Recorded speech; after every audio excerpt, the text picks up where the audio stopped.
有一年我去江苏啊，他们带我去了一个水库，说这个水库里大鲫鱼太多了，但是很难钓，水也肥，那水我一看都红了。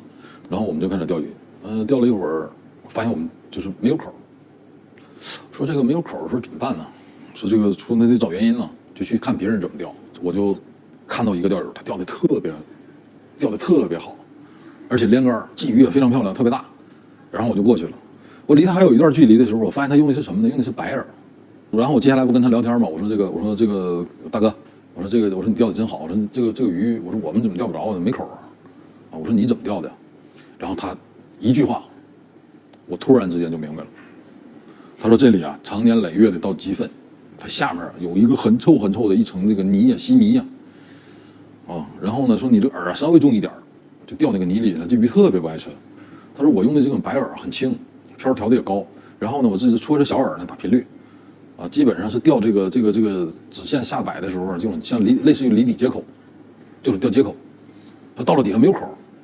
我说原来是这样啊，然后我就开始，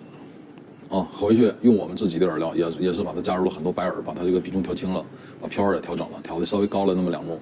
然后也戳小白饵啊，打着频率，结果我们就钓到了。